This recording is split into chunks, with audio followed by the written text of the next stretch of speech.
The eighth and final video lecture of the Video Lecture 1 series is Atmospheric Function. What does the atmosphere do for us as human beings? Once again, if the atmosphere was not there, if it was not above us and around us, we would have to be walking around in spaceman gear or spacewoman gear. And so fortunately, because of the atmosphere, what it does for us, we don't have to do that. Now we would call our good friend the electromagnetic spectrum in its individual parts. Of course, on the left-hand side, we're going to have our more harmful to us as human beings, and so we think about X-rays. The idea is it's so energetic that it can actually those rays can pass through our skin or our soft muscular tissue to see the inside and see the bone, which it obviously can't go through. UV rays, we know that these are harmful for skin cancers and possible genetic mutations. And so those on the left-hand side are obviously more harmful. And so we're going to look at the atmosphere as a filter. And down here in the troposphere, plants and animals are fortunately protected by Earth's atmosphere. So if you think about the shortwave energy, that's key is the ionosphere, which we're getting ready to talk about. The ionosphere does a good job of filtering out as the absorption of those gas particles in the upper level are absorbed and filtered out. Then we go down to the ozonosphere, and that's where we get the ultraviolet rays. They're not filtered out in the ionosphere. Instead, they're filtered out down in the ozonosphere. And so key is the ozonosphere does a good job of filtering out the UV rays to prevent them, which are still rather shortwave in nature, from harming human beings actually on the surface. And so one of the things that you're starting to notice, as we'll talk about in the following examples, is the fact that the ozone, it is decreasing. And so the key there, that as it decreases, it allows more UV rays to reach the surface. And we all know this. If we go to the beach, the reason why we're putting on sunblock is to prevent the UV rays from coming into contact with our skin. Here is the ionosphere region, which is from 31 to 300 miles above Earth's surface. The ionosphere absorbs cosmic, gamma, X, and some UV rays. And so part of this absorption, the atoms become positively charged ions, thus the name, the ionosphere. And so these charged ions, especially of oxygen and nitrogen, keep in mind if we go back to the heterosphere, where do we find oxygen and nitrogen? They give off light to generate the auroras. And so there's something called the auroras, some of the famous ones, the aurora borealis, and these are found in this layer of the atmosphere. Here we have the auroras, and so these are typically seen more poleward.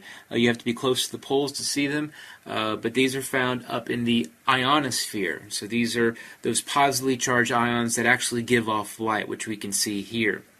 Here we have another picture from the International Space Station. This gives a good perspective, kind of the side view of where the auroras are found. And so this is good, and I think, a good way to showcase that they're found up in the upper levels of the atmosphere, up here in the ionosphere.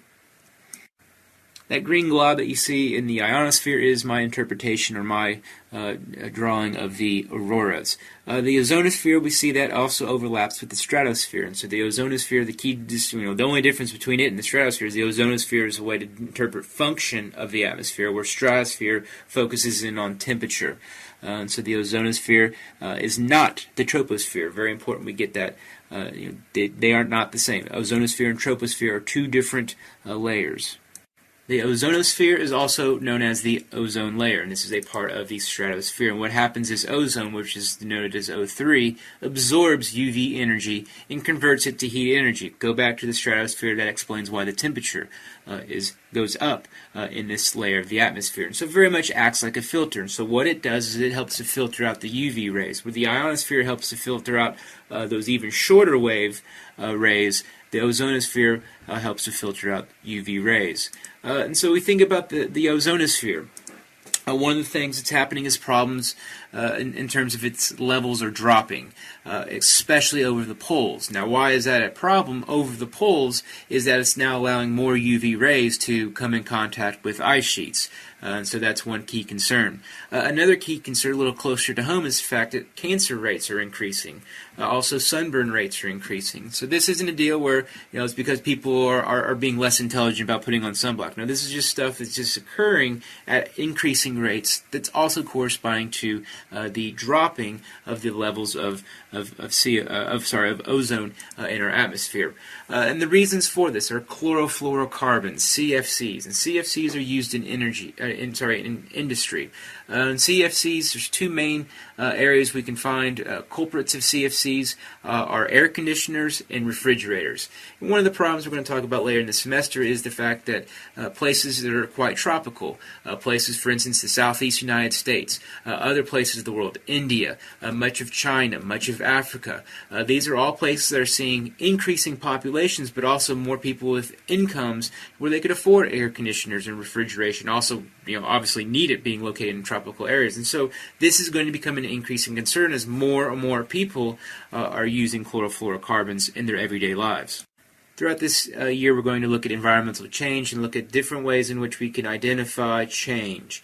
And so here's the ozone layer. We're looking right now down at Antarctica. And so Antarctica, we're kind of looking at the South Pole from our perspective. And so here's a before and after in 2009 showing the Antarctic and the depletion of the ozone.